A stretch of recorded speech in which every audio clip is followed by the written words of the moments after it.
Get security. Now he's going to break the orderly's arm." The screams weren't coming from a prisoner of war camp. They were coming from room 304 of St. Jude's Memorial Hospital. The man inside was dying, his organs shutting down his blood, turning toxic, but he would rather die fighting than let a single needle touch his skin. The doctors called him paranoid. The police called him dangerous. But Nurse Sarah Jenkins saw something else. She didn't see a madman. She saw a soldier still holding the line. And to save his life, she had to break protocol and speak 5 words that didn't exist in any medical textbook, a secret code that hasn't been spoken aloud since 1972. What happened next didn't just save a life. It uncovered a classified history that someone wanted buried forever. The rain battered against the glass of the ICU ward at St. Jude's Memorial, creating a rhythmic drumming that usually helped drown out the beeping of monitors. But tonight, nothing could drown out the chaos erupting from room 304. "Do not touch me. I gave you a direct order." The voice was gravel and glass, a throat shredded by years of smoke and apparently screaming. Dr. Gregory Evans stood in the hallway adjusting his glasses, his face a mask of exhausted irritation. He was 28, fresh out of residency, and convinced that every problem could be solved with the right dosage of lorazepam. "Nurse Jenkins," he snapped, not looking away from the clipboard, where he was furiously scribbling notes. "The John Doe, in 304, restraints, now. If we don't get that IV in him within the hour, he goes into septic shock." Sarah Jenkins didn't move immediately. She was 45, a 20-year veteran of the trauma ward. She had seen drug dealers weep for their mothers and corporate CEOs curse God. She knew the difference between a patient who was delirious and a patient who was terrified. "He's not a John Doe, Gregory," Sarah said, her voice calm but firm. "His wallet says Arthur Vance, and he's not psychotic. He's defending a perimeter." "He broke the orderly's nose, Sarah," Evans hissed, finally looking up. "He's a confused, violent old man who is currently dying of what looks like advanced heavy metal poisoning and sepsis. He is a danger to himself and my staff. Restrain him, sedate him, treat him, in that order." Sarah sighed, tightening her ponytail. She walked toward room 304, the heavy rubber soles of her shoes squeaking on the linoleum. Inside the room was a war zone. A metal tray table was overturned. Gauze and alcohol swabs littered the floor like snow. In the center of the bed, backed up against the headboard, sat Arthur Artie Vance. He looked like a ruin of a man. He was skeletal, his skin the color of old parchment covered in liver spots and scars that told stories of violence. His left eye was clouded with a cataract, but his right eye, piercing icy blue, was sharp, darting around the room, assessing threats. He held a plastic water pitcher, like a grenade. "Stay back," Artie roared. His chest heaved, the ribs visible through his thin hospital gown. "I know who sent you. You tell the director, I'm not signing. I'm not signing the exit papers." 2 large security guards stood by the door, waiting for the signal to rush him. They looked nervous. This old man, despite weighing maybe 130 pounds, soaking wet, radiated a lethal kind of energy.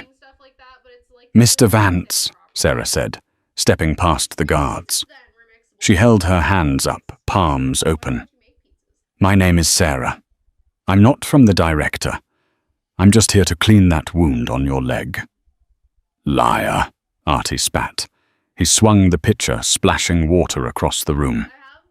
"I know the protocol. First the sedative, then the extraction. You're not taking me to the black site. I'll die right here on this hill." Sarah stopped. She watched his breathing. It wasn't the hyperventilation of a panic attack. It was controlled, in hold-out, tactical breathing.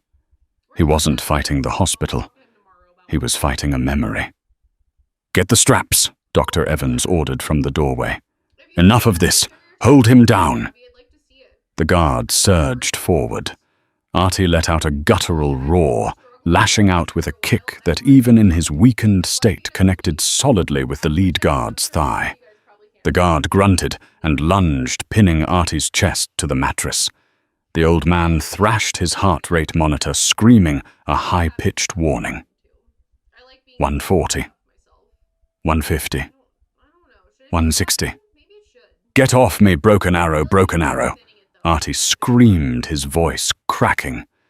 "Inject him!" Evans yelled. Sarah watched Artie's face. It wasn't rage anymore. It was pure, unadulterated terror. He was looking at the ceiling tiles, but Sarah knew he was seeing the canopy of a jungle. He wasn't in St. Jude's. He was somewhere else, somewhere dying, and he believed these people were the enemy. "Stop!" Sarah shouted, stepping between the doctor's needle and the patient. "Move, Sarah," Evans barked. "Look at his chart, doctor." Sarah pointed at the monitor.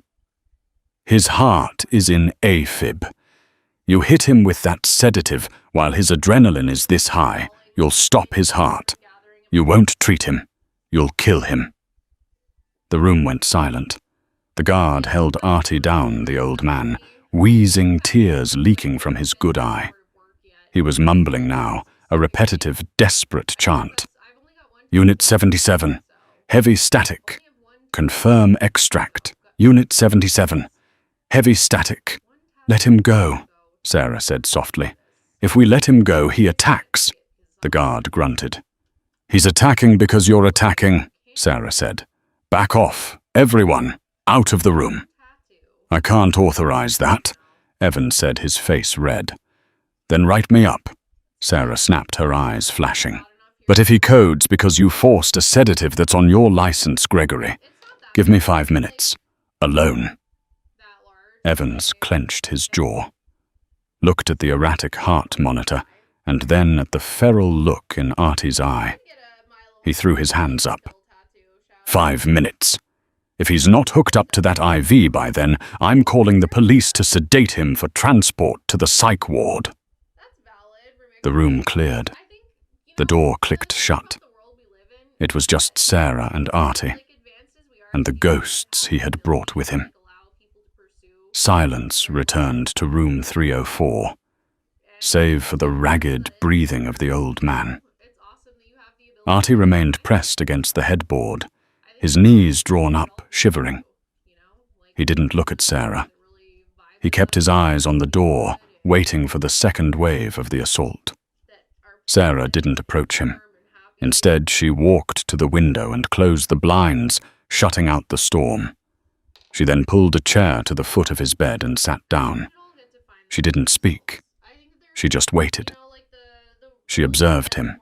She took in the details the doctors had missed while they were looking at his blood work.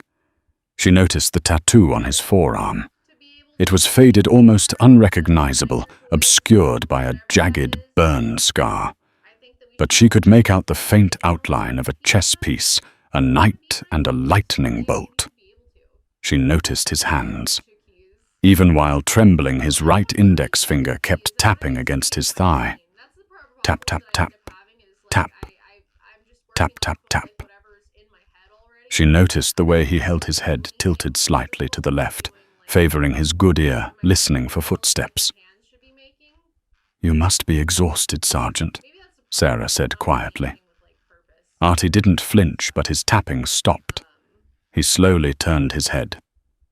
"I'm not a sergeant," he rasped. "I'm a landscape architect." Sarah allowed a small, sad smile. "Landscape architects don't use the term broken arrow when they're scared, Artie, and they don't know how to break a man's nose with a palm strike." Artie narrowed his eyes. "You read my file the agency send you. No agency. Just a nurse who grew up in a house full of silence," Sarah said. She leaned forward, resting her elbows on her knees. My father was in the service. He never told us where. He never told us what he did. But every 4th of July, he wouldn't watch the fireworks. He'd sit in the basement with the lights off. Artie's jaw tightened. He looked away. Lots of guys don't like fireworks. True, Sarah agreed. But my dad, he had a tattoo, a knight and a lightning bolt, just like the one you're trying to hide under that scar. Artie froze. The air in the room seemed to drop 10 degrees. He looked at his arm, then back at Sarah, his gaze lethal. You see things you shouldn't, girl. That's a dangerous habit. He died 4 years ago. Sarah continued, ignoring the threat. Cancer. But right before the end, when the morphine made him talk, he kept asking for Unit 77. He kept asking if the perimeter was cold. Artie's breathing hitched. A look of profound grief washed over his face, cracking the hard exterior. Unit 77, he whispered. There is no Unit 77. It was disbanded in '85. We don't exist. You exist right now, Artie, and you're sick. Sarah stood up slowly. You have an infection in your leg. It's poisoning your blood. If I don't give you antibiotics, you will die. Not in a blaze of glory. Not protecting a secret. You'll just die in a bed smelling like antiseptic. Is that how a soldier of Unit 77 goes out? Artie looked at the IV pole. It looked like a serpent to him. It's not the medicine, he whispered, his voice trembling. It's the sleep. I can't sleep. If I sleep, I talk. And if I talk, they find out where it is. Where what is? Sarah asked gently. Artie tapped his temple. The ledger. I have the ledger. In here. Coordinates, names. The ones who sold us out in Nicaragua.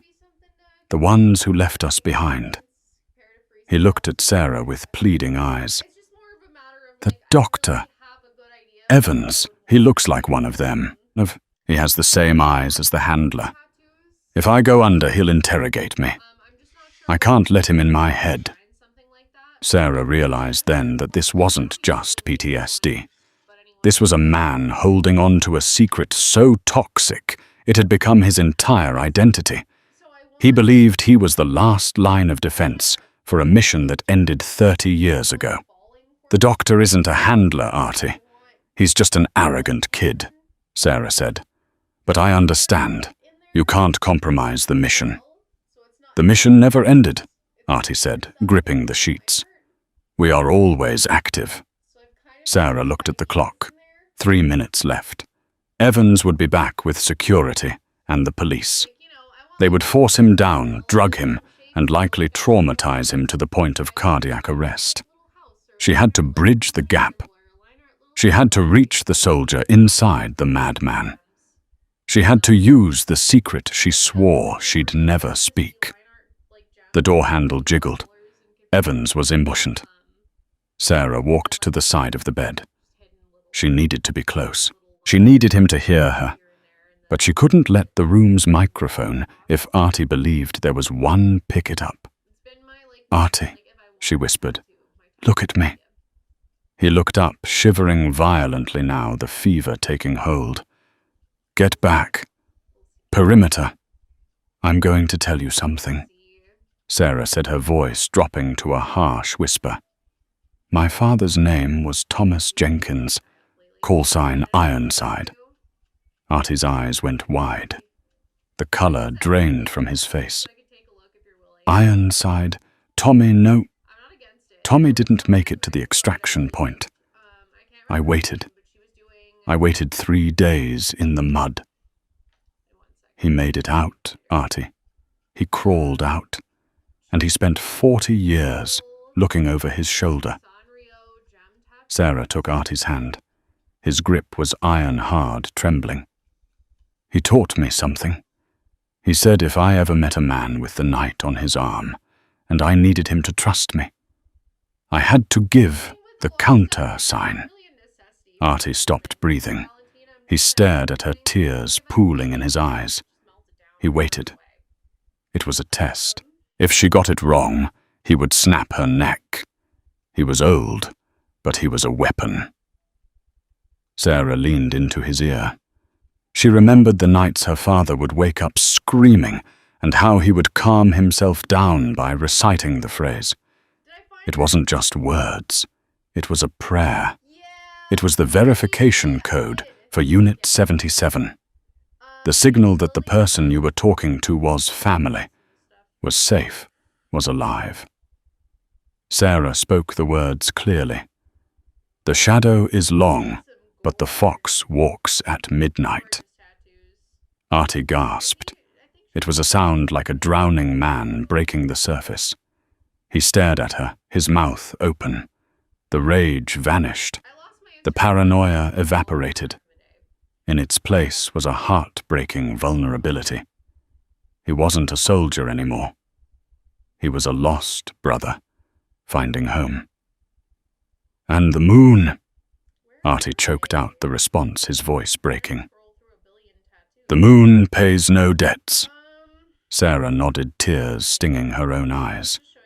Permission to treat, Sergeant.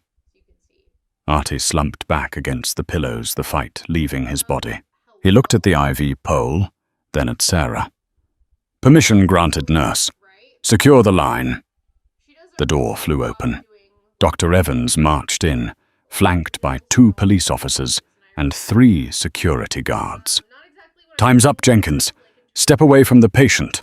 Officers, hold him down. Stop. Sarah held up a hand. I'm done with your games, Sarah, Evans yelled, reaching for the restraint straps. Dr. Evans, Artie said. His voice was different now. It was calm, authoritative, the voice of a man who had commanded men in the dark. Stand down. Evans froze. The change in tone was palpable. The nurse, Artie said, pointing a shaking finger at Sarah, is the only one who touches me. She is the designated medical officer. If anyone else comes within 3 feet of this bed, I will consider it an act of aggression. He looked at the police officers. And you boys don't want to do that paperwork. The police officers looked at each other, then at the calm old man. They stepped back. Fine, Evans huffed, throwing his hands up. But if he flinches, we sedate him. Sarah moved quickly. She prepped the IV. Artie didn't flinch. He watched her with a look of intense gratitude and recognition.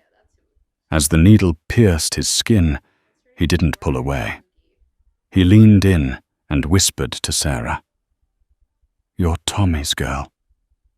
Yeah, she whispered back, taping the line down. He saved my life in '82, Artie whispered. And now you're saving it. He closed his eyes as the medicine began to flow. But you have to be careful, Sarah. The code, speaking it, it wakes things up. It's just a code, Artie, she soothed him. No. Artie murmured, his eyes drifting shut as the exhaustion took over. It's a beacon. If you say it, he will hear it. Who? Sarah asked, feeling a sudden chill on the back of her neck. Artie's voice was barely audible as he drifted into sleep. The man who hunted us. The pale horse. He's not dead, Sarah. And he's in this city. Sarah froze. She looked at the door. The hospital hallway suddenly felt very long and very dark. She thought she had just calmed a paranoid patient. But as she looked at the vitals monitor, she realized something terrifying. Artie's file said he had been admitted for a fall at a construction site. But as she lifted his hospital gown to check his abdomen, she saw it. It wasn't a bruise from a fall. It was a fresh bullet wound. roughly stitched up with fishing line. Artie hadn't fallen. He had been hunted. And by bringing him here and speaking the code, Sarah had just unknowingly turned St. Jude's Hospital into a target. Sarah stood over the sleeping form of Artie Vance, her hands trembling in her latex gloves. The storm outside had intensified, throwing jagged shadows against the wall every time lightning flashed. But the thunder was nothing compared to the storm raging in Sarah's mind. A gunshot wound. In the state of Washington, medical professionals were mandatory reporters. If a patient presented with a gunshot wound, the police had to be notified immediately. Protocol was clear. Call the charge nurse, call the cops, document everything. But Artie wasn't just a patient anymore. He was a ghost from her father's past. And he had been stitched up with fishing line, a field expedient closure that Sarah recognized. Her father had a similar scar on his thigh. The moon pays no debts. The phrase echoed in her head. It was the motto of a unit that officially didn't exist. If she called the police, she wasn't just reporting a crime. She was ringing a dinner bell for whoever had put that bullet in Artie's gut. She made a decision. It was a career-ending decision, perhaps a prison sentence decision, but she made it. She grabbed a fresh abdominal pad, covered the wound, and taped it shut, hiding the fishing line stitches under a pristine white bandage. Chart says abrasion from a rebar fall, she whispered to herself. So it's an abrasion. She began to clean him up, wiping the grime and grease from his face. Under the dirt, he looked younger than his file suggested. He was 68, but his body was weathered like he was 80.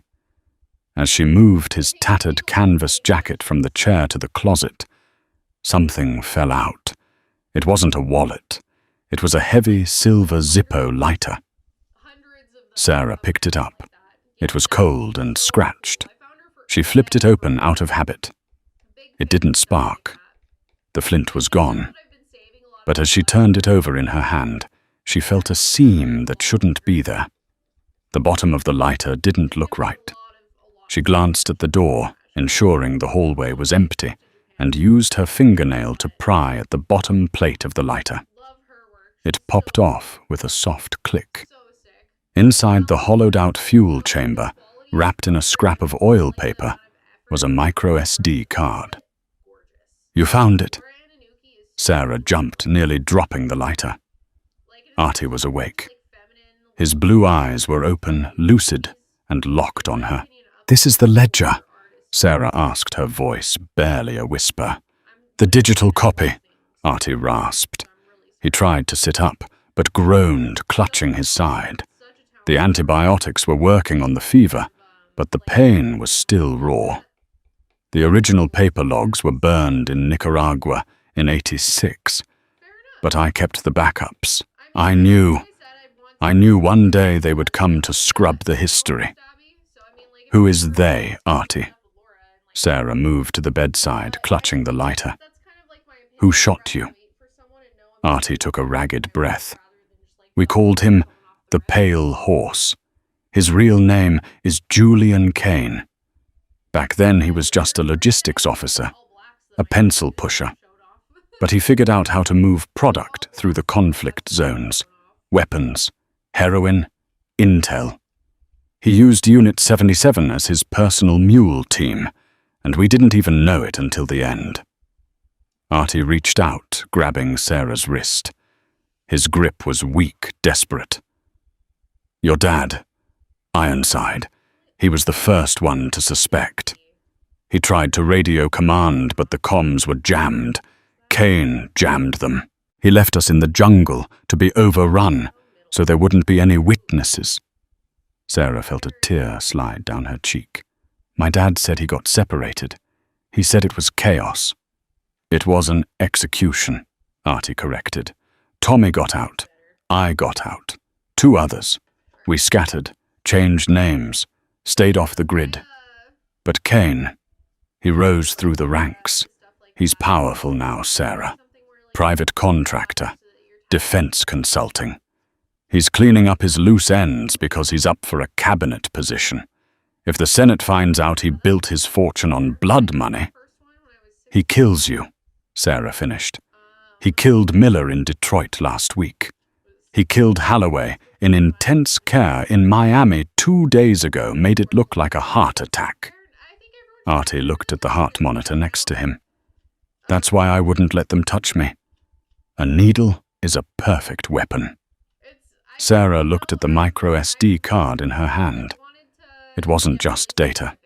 It was a death warrant. Why come here? Sarah asked. Why Saint? Jude's. I wasn't coming here, Artie admitted. I was heading to the Canadian border. He caught up to me at the rail yard. I took a hit. I managed to lose him in the storm, but I passed out in the alley a few blocks away. The ambulance brought me here. He looked at her with intense sorrow. I'm sorry, Sarah. I brought the war to your doorstep. You need to take that card. Give it to a journalist. A big one. New York Times, Washington Post. And then you need to run. I'm not leaving you, Sarah said firmly. You don't understand, Artie hissed, struggling to rise again. Kane doesn't leave witnesses. If he finds me here, he burns the whole building down if he has to. Suddenly, the overhead paging system crackled to life. Code Grey main lobby. Security to the main lobby. Code Grey. Code Grey meant a security threat, a combative person, or a lockdown. Sarah looked at the clock. It was 2:00 a.m. The hospital was locked down for the night. Only the ER entrance was open. Artie went rigid. He knew that sound. It was the sound of the perimeter being breached. He's here, Artie whispered. Hide the card, Sarah. Hide it where God himself can't find it. Sarah shoved the micro SD card back into the Zippo lighter, snapped the bottom shut, and dropped it into the front pocket of her scrubs. She grabbed Artie's hand. You're safe here. She lied, her heart hammering against her ribs. This is a hospital. There are cameras. There are witnesses. Artie looked at her with the pity of a man who had seen villages erased from maps. Cameras break, Sarah. And witnesses. Witnesses just disappear. 3 floors down in the expansive fluorescent-lit lobby of St. Jude's, the atmosphere had shifted from sleepy to terrified in the span of 30 seconds. The night shift security guard was a man named Ben. Ben was a retired high school football coach, big and friendly, who spent most of his nights doing crossword puzzles. He wasn't equipped for Julian Kane. Kane stood at the reception desk. He didn't look like a monster. He looked like a masterpiece of corporate architecture. He wore a charcoal bespoke suit that cost more than Ben made in a year. His hair was silver, perfectly coiffed, and his rimless glasses caught the light, hiding his eyes. He held a black umbrella that was dripping rainwater onto the polished floor. Behind him stood 2 men. They were large, wearing tactical pannets and black windbreakers with vague insignias that looked official but meant nothing. They stood with their hands clasped in front of them, scanning the room with the predatory boredom of apex predators. Sir, like I said. Ben stammered, his hand hovering near the phone. Visiting hours ended at 8. You can't just walk in here. Kane smiled. It was a smile that didn't reach his eyes. It was merely a manipulation of facial muscles. I understand the protocol, officer, but this is a matter of national security. We are tracking a fugitive who poses a significant biological threat. Biological? Ben blinked. Kane slid a laminated badge across the counter. It had a Department of Defense seal, a holographic chip, and a clearance level that Ben had never seen. The individual is Arthur Vance. He is an escaped patient from a containment facility. He is carrying a highly contagious strain of viral hemorrhagic fever. He is delusional, violent, and highly infectious. Ben recoiled, pulling his hand back from the counter. Infectious. He's here admitting said we just had a John Doe with sepsis. That is the cover story his mind has created, Kane lied smoothly. He believes he is a soldier. He believes he is being hunted. It is part of the pathology. We need to extract him immediately before he contaminates your staff. Where is he? Ben hesitated. I have to call the administrator. Kane leaned forward. The air pressure in the room seemed to drop. If you make a call, you waste time. If you waste time, the virus spreads. Do you want to be responsible for an outbreak in your own city, Ben? He knew the guard's name. He hadn't looked at the name tag. Ben swallowed hard. He typed into the computer. Room 304, ICU, 3rd floor. Thank you, Ben. You're a patriot. Kane straightened up and nodded to his men. Lock down the exits. Disable the outgoing phone lines. We initiate quarantine protocol. No one leaves until I have the asset. As Kane walked toward the elevators, Ben picked up the phone to call Dr. Evans. The line was dead. He tried his cell phone. No signal. He looked at the men guarding the doors. One of them produced a small black device from his pocket, a signal jammer. Ben realized then that this wasn't a quarantine. It was a takeover. Up on the 3rd floor, Sarah was pacing. She had moved the heavy armchair in front of the door, a flimsy barricade, but it was something. You need a weapon, Artie said. He was sitting up on the side of the bed now, adrenaline overriding his weakness. He held a pair of surgical scissors he had swiped from the tray. I am a nurse, Artie. We don't do weapons. Sarah snapped, though her eyes were scanning the room for anything heavy. Everyone is a weapon if you press them hard enough, Artie replied. The elevator dinged down the hall. Sarah froze. It was the only elevator that accessed the ICU at night. Step, step, step. The footsteps were slow, deliberate, hard leather on tile. They were distinct from the soft squeak of nurses' crocs or the shuffle of doctors. These were the footsteps of a man who owned the ground he walked on. Sarah pressed her ear to the door. She heard voices at the nurses' station. Gentlemen, can I help you? It was Dr. Evans. He sounded annoyed as usual. This is a restricted area. Dr. Evans, a smooth baritone voice replied. I am Agent Kane. We are here for the patient in 304. The John Doe, Evans scoffed. He's in critical condition. He's septic. You can't move him. We have a containment unit downstairs, Kane said. Step aside, doctor. I will not, Evans said. For all his arrogance, Gregory Evans was a doctor who took his oath seriously. This is my ward. You don't have jurisdiction here without a warrant. There was a pause, a heavy, pregnant silence. Show him the warrant, Kane said. There was a muffled thump, like a heavy book hitting a desk, followed by the sound of a body hitting the floor. Sarah gasped, covering her mouth. Dr. Evans! One of the other nurses screamed. Oh my God! What did you do? He's just sedated. Kane's voice drifted down the hall, calm and terrifying. He was hysterical. Nurse, point me to room 304. The nurse was hyperventilating. 304, Kane repeated. Now, or you join the doctor. Sarah turned to Artie. The old man was standing now, leaning heavily on the IV pole. He looked like a skeleton warrior. He held the scissors in a reverse grip. He's going to kill us, Sarah whispered. He's going to try, Artie growled. Help me to the door. What? No. We need to barricade it.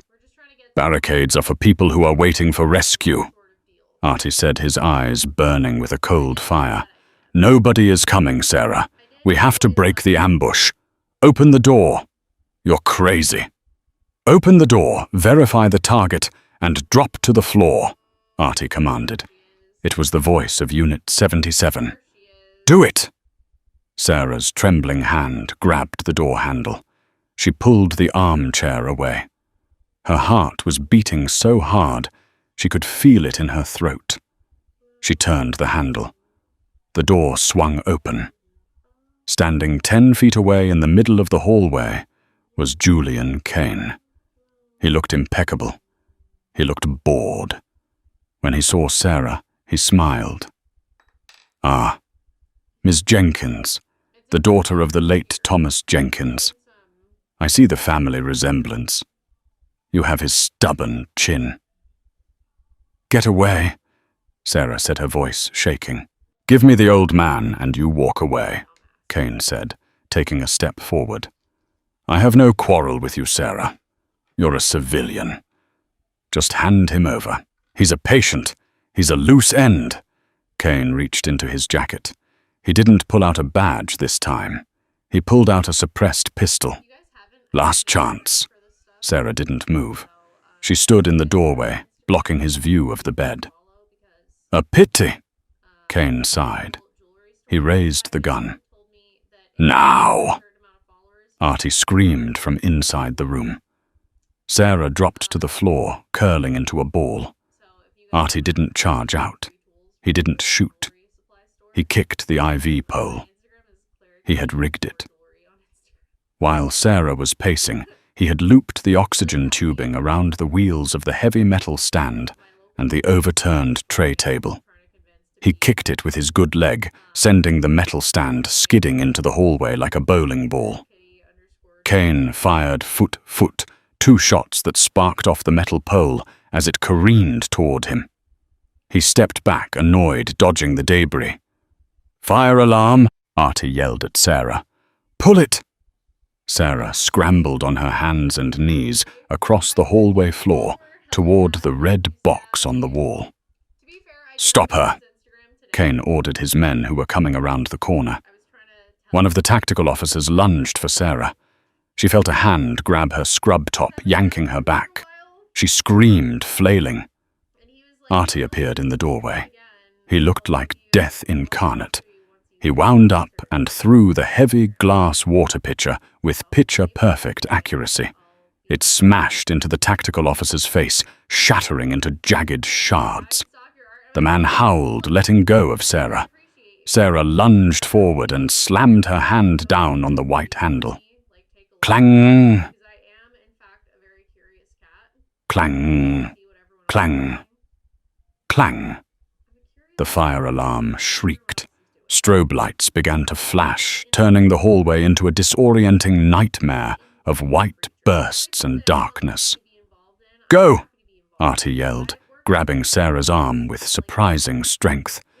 Move into the stairwell. We can't outrun them, Sarah cried, supporting his weight as they stumbled toward the exit. We don't have to outrun them, Artie panted, clutching his bleeding side. We just have to get to the sub-basement. Why the sub-basement? Because, Artie grinned, blood staining his teeth. That's where the oxygen tanks are stored, and I need to build a bomb. The stairwell was a concrete echo chamber. The wail of the fire alarm bounced off the walls, a rhythmic shriek that masked the sound of their ragged breathing, but not the heavy boots thundering down from the floors above. Sarah had Artie's arm draped over her shoulder. He was dead weight. The adrenaline that had propelled him out of the room was fading, replaced by the crushing reality of sepsis and blood loss. Every step down was a battle. Leave me, Artie wheezed, stumbling on the landing of the first floor. Block the door. Run. Shut up, Sergeant, Sarah panted, using his own rank against him. We don't leave men behind. That's the code, right? Artie looked at her, a flicker of pride cutting through the pain in his eyes. You really are Tommy's girl. They reached the sub-basement door. It was heavy steel marked authorized personnel only. High voltage, oxygen storage. Sarah threw her weight against the crash bar, and they spilled into the cool, humming darkness of the hospital's bowels. This was the mechanical heart of St. Jude's. Massive boilers hissed like sleeping dragons. Thick bundles of colored wires snaked along the ceiling. And in the corner, a cage morceaued of chain-link fence held rows of tall, green oxygen tanks. "The breaker panel," Artie commanded, pointing a shaking finger toward a grey wall of industrial switches. "And the main generator transfer switch." "What are we doing?" Sarah asked, dragging him toward the tanks. "Kane's men, they have thermal optics." Artie coughed, spitting blood onto the concrete. "Darkness won't stop them. But chaos slows everyone down."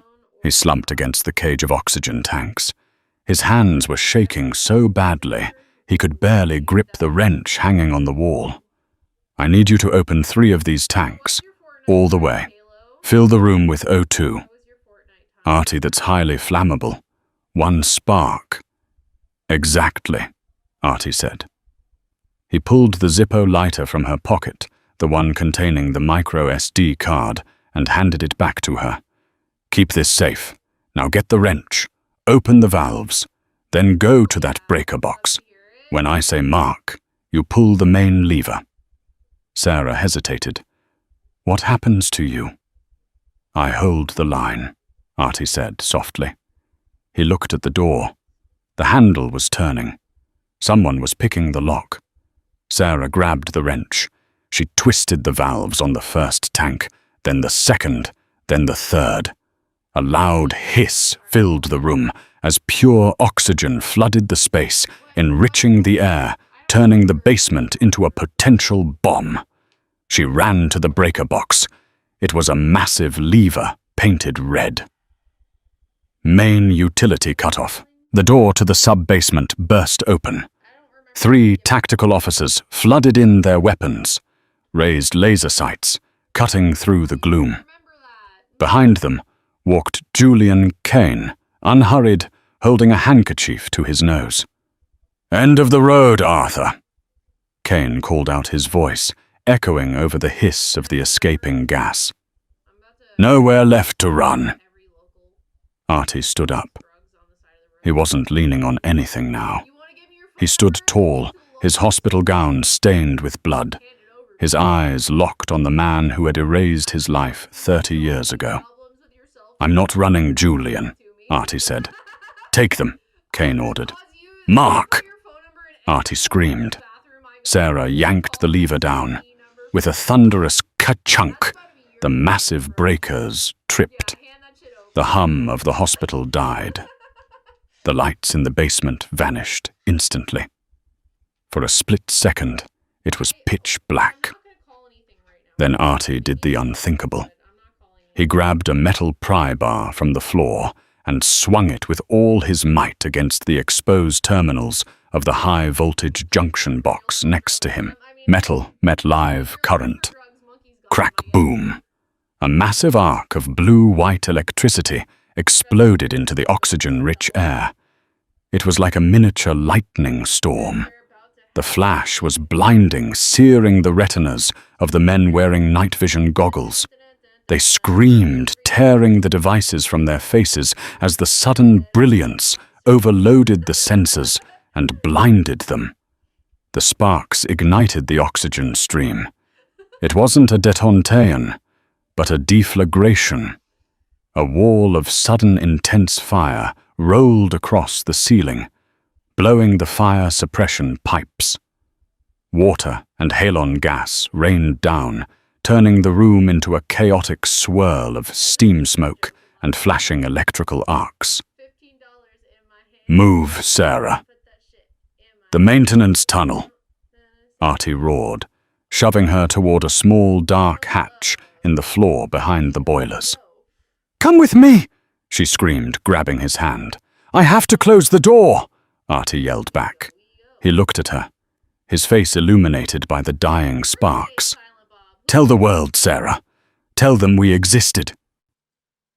He shoved her into the hatch and slammed the grate shut. From below, Sarah looked up. She saw Artie turn back toward the wall of smoke, where Kane and his men were stumbling, coughing, and firing blindly. She saw Artie Vance pick up the pry bar again. He wasn't a sick old man anymore.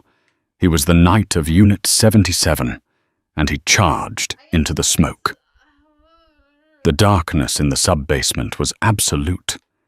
It wasn't just the absence of light. It was a physical weight, heavy and suffocating. When Sarah had pulled the main breaker, the hum of the hospital's life support systems had died, instantly replaced by a ringing silence that was even louder. The only sound remaining was the hiss of the oxygen tanks, spewing their invisible flammable cargo into the air. Sarah stood frozen against the cold metal of the breaker box, her heart hammering against her ribs like a trapped bird. She couldn't see Artie. She couldn't see Kane. But she could hear them. She heard the chaotic shuffling of boots on concrete as Kane's tactical team tried to adjust. "Visuals are down." One of the mercenaries shouted, his voice laced with panic. "Night vision is washed out. The transition killed the sensors. Hold your fire." Kane's voice cut through the blackness. He didn't sound panicked. He sounded annoyed, like a man whose dinner reservation had been cancelled. He's an old man with a hole in his gut. He can't have gone far. Switch to thermal. Sarah held her breath. Thermal. The heat signature. They would see Artie's fever-warm body glowing like a beacon in the dark. But Artie knew that. From the corner of the room, near the steam pipes, came a rhythmic clanging. Clang. Clang. Clang. "Contact left," a mercenary yelled. 3 distinct laser sights sliced through the darkness, converging on the steam pipes. Foot, foot, foot. Suppressed rounds sparked off the metal punching holes in the high-pressure steam line. A jet of scalding white steam erupted with a banshee scream, filling the left side of the room with a superheated cloud. "Hold fire, you idiots!" Kane roared. "He's baiting you." The steam did exactly what Artie intended. It created a wall of heat, a thermal bloom that blinded the thermal goggles. Now Kane's men were blind in every spectrum. "You're in my world now, Julian." Artie's voice floated out of the gloom. It was impossible to pinpoint where it came from. The acoustics of the concrete room threw his voice everywhere. "You spent 30 years sitting in air-conditioned offices, signing kill orders. You forgot what the jungle smells like." "I smell a dead man," Kane retorted, though Sarah could hear the click of his own safety coming off. "You think darkness will save you? I have 3 men at the door. You're trapped in a box." "I'm not trapped," Artie whispered. The voice was suddenly right next to Sarah. She jumped, nearly screaming, but a calloused hand clamped over her mouth. Artie was leaning heavily against her.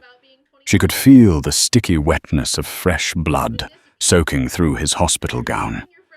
He was fading fast. The burst of energy that had gotten them downstairs was gone, burned up in the adrenaline spike. "The hatch," Artie breathed into her ear. "Behind the boiler. It's a maintenance crawl space. It leads to the storm drains." "I'm not going without you," Sarah whispered back, gripping his arm. "Sarah." Artie said, his voice trembling with a mixture of pain and affection. "My leg is septic. My gut is shot. I can't crawl. I can barely stand.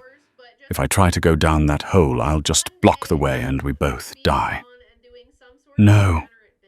Sarah's eyes filled with tears she couldn't wipe away. "Listen to me," Artie hissed. He pressed something cold and hard into her hand. The Zippo lighter. This isn't about me. It never was. It's about the truth. If you stay, the story dies in this room. If you go, the ghosts finally get to rest. Across the room, the tactical team was regrouping. Fan out! Use the flashlights. Sweep the room. Beams of blinding white LED light began to cut through the steam and darkness, sweeping closer and closer to where Sarah and Artie were huddled behind the generator. Go, Artie commanded. It was the order of a sergeant. That is a direct order, nurse. Sarah sobbed a silent, racking convulsion. She squeezed his hand one last time. Thank you, Artie. Go, Tommy's girl. Run. Sarah dropped to her knees. She found the iron ring of the floor hatch. It was heavy, rusted shut by years of neglect. She pulled her muscles, straining adrenaline, giving her the strength of 10 women. With a groan of metal on metal, it popped open. The smell of sewage and rot wafted up. It was the smell of freedom. She lowered herself into the hole. Just before her head dipped below the rim, she looked up. Artie Vance had stepped out from behind the generator. He stood directly in the beam of 3 tactical flashlights. He looked like a ruin of a man, pale, bleeding, shaking, but he held the heavy iron pry bar in his hand, like Excalibur. There he is, a mercenary shouted. Drop the weapon. Artie didn't drop it. He smiled, a blood-stained, wolfish grin. Broken arrow, Artie whispered. He raised the pry bar, but he didn't attack the men. He swung it with every ounce of life he had left at the junction box on the wall where the high-voltage cables met the exposed copper. No! Kane screamed, realizing too late what the hissing sound in the room had been. Oxygen. Artie's metal bar hit the live current. Sarah slammed the hatch shut and locked the wheel just as the world above her turned white. The explosion wasn't a movie fireball. It was a concussive wave that shook the very foundations of the earth. Even through the heavy iron door and the concrete floor, Sarah felt the slam of it. Dust and rust rained down on her head. The sound was a muffled thump that vibrated in her teeth, then silence. Sarah turned on the small flashlight on her keychain, a tiny pathetic beam in the oppressive dark of the tunnel. She began to crawl. The tunnel was a nightmare. It was barely 3 feet wide, slick with slime, and half filled at the wall with freezing runoff water. Rats skittered away from her light, their red eyes glowing in the dark. Her knees scraped raw against the concrete. Her scrubs were soaked in muck. She wanted to stop. She wanted to curl up in the fetal position and cry until the world ended. The image of Artie standing in that light, smiling as he triggered his own death, burned in her mind. He sacrificed himself so you could tell the truth. The thought forced her forward, inch by inch, yard by yard. She crawled for what felt like hours. Her hands went numb. Her mind began to play tricks on her. She heard her father's voice. She heard Artie's voice. The shadow is long, but the fox walks at midnight. Finally, she saw a grate above her. A sliver of moonlight, real moonlight, pierced the gloom. She pushed against the grate. It wouldn't budge. Panic surged. Had she crawled all this way just to die in a sewer? She screamed a primal scream of frustration and slammed her shoulder into the iron. Once, twice, on the third hit, the rusted hinges gave way. Sarah clawed her way up, gasping for air. She rolled onto wet asphalt. Rain washed the slime from her face. She was in an alleyway behind a dumpster. The sounds of the city siren's distant traffic washed over her. She checked her pocket. The zipper was still there. She wasn't Sarah Jenkins, the quiet nurse, anymore. She was the courier, and she had a delivery to make. It was 4 a.m. Sarah sat in the back corner of an all-night internet cafe 3 miles from the hospital. The teenager at the counter had looked at her filthy, blood-stained scrubs with alarm, but a $100 bill from her emergency cash stash had bought his silence and a private booth. Her hands shook so badly she could barely fit the micro SD card into the reader. The computer screen flickered. A folder opened. Operation Silent Night, 1982-1989. She opened the first file. It was a scanned letter signed by Julian Kane. It authorized the use of Expendable Assets Unit 77 to transport unregistered cargo, heroin and arms across the Cambodian border. She opened the second file. It was a list of coordinates, mass graves, where the men who refused to follow orders were buried. She opened the third file. It was a bank ledger, billions of dollars, money that had built Kane's empire, money that had bought his political influence. Sarah felt a cold rage settle in her chest. This wasn't just corruption.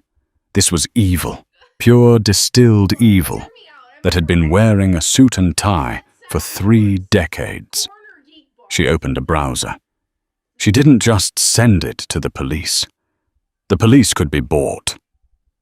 Kane owned the police. She went to the upload portals for the biggest news agencies in the world, the New York Times, The Guardian, Al Jazeera, Washington Post. She found the encrypted drop boxes for whistleblowers. She attached the files. Uploading 10%. She looked out the window. A police cruiser drove by slowly. Sarah ducked her head. Uploading 45%. Her phone, which she had turned off, was sitting on the desk. She knew she should destroy it, but she needed to make one call. Uploading 80%. She turned the phone on. Immediately it buzzed with 50 missed calls and texts. "Where are you? Police are here. Sarah, pick up." She dialed the number for the FBI field office in Seattle. Not the local police. The feds. "FBI Seattle, state your emergency." "My name is Sarah Jenkins," she said, her voice steady, terrified and defiant. "I am currently uploading classified evidence regarding Julian Kane and the massacre of Unit 77. By the time you trace this call, the world will know. Uploading 100%. Sent." "Ma'am, stay on the line," the operator said, her tone shifting instantly. "No," Sarah said. She pulled the micro SD card out and snapped it in half. The digital copy was gone. The cloud had it now. "I'm done." She hung up. She walked out of the cafe and into the rain. 2 days later. Sarah sat in the departure lounge of SeaTac Airport. She looked different. Her hair was cut short and dyed black. She wore oversized sunglasses and a nondescript grey hoodie. The TV monitors hanging from the ceiling were all tuned to the same news channel. The volume was low, but the headlines were screaming in bold red text. "Defense contractor arrested in massive corruption scandal." The footage showed a chaotic scene outside a luxury estate in Virginia. FBI agents in windbreakers were leading a man in handcuffs toward a waiting SUV. It was Julian Kane. He didn't look like the smooth predator from the hospital hallway. He looked old. He looked small. His hair was disheveled, and he was shouting at the cameras, but no one was listening to his orders anymore. The news anchor's voice cut in. The documents leaked by an anonymous source detail decades of illegal arms dealing and extrajudicial killings orchestrated by Kane's private firm. The leak has also shed light on the fate of Unit 77, a special forces platoon previously thought to be a clerical error. The Pentagon has announced a full inquiry. Sarah watched Kane being shoved into the car. She didn't smile. She just felt a heavy weight lift off her chest, a weight she hadn't realized she'd been carrying since she was a little girl, watching her father stare at the wall. The anchor continued. Tragically, the leak came at a cost. Authorities are still investigating the fire at St. Jude's Hospital. While no staff or patients were harmed, the body of an unidentified man was recovered from the sub-basement. Forensic analysis suggests he triggered the explosion to prevent mercenaries from accessing the hospital's main levels. He is being hailed as a hero. They showed a picture. It was a grainy security camera, still from the hospital lobby, taken hours before the chaos. It showed Artie Vance. He looked frail, yes, but he was standing straight. Sarah reached into her pocket. Her fingers brushed the Zippo. She pulled it out. She had bought a new flint and fluid at a gas station. She walked to the large glass window, looking out at the tarmac. The rain had stopped. The sun was trying to break through the grey Pacific Northwest clouds. She flipped the lid open. Clink. She spun the wheel. Snick. A strong, steady orange flame erupted. It danced in the reflection of the glass. "Perimeter clear, Sergeant," she whispered. She watched the flame for a long moment, honoring the man who wouldn't let anyone treat him until someone finally treated him like a soldier. She snapped the lighter shut. Click. Mission accomplished. Nurse Sarah Jenkins picked up her bag. She wasn't running away anymore. She was moving forward. She had a list of names, the other families of Unit 77. She had to find them. She had to tell them that their fathers and brothers hadn't just disappeared. They had been heroes, and she was the only one left to tell the story. And that, my friends, is the story of the ghost of St. Jude's.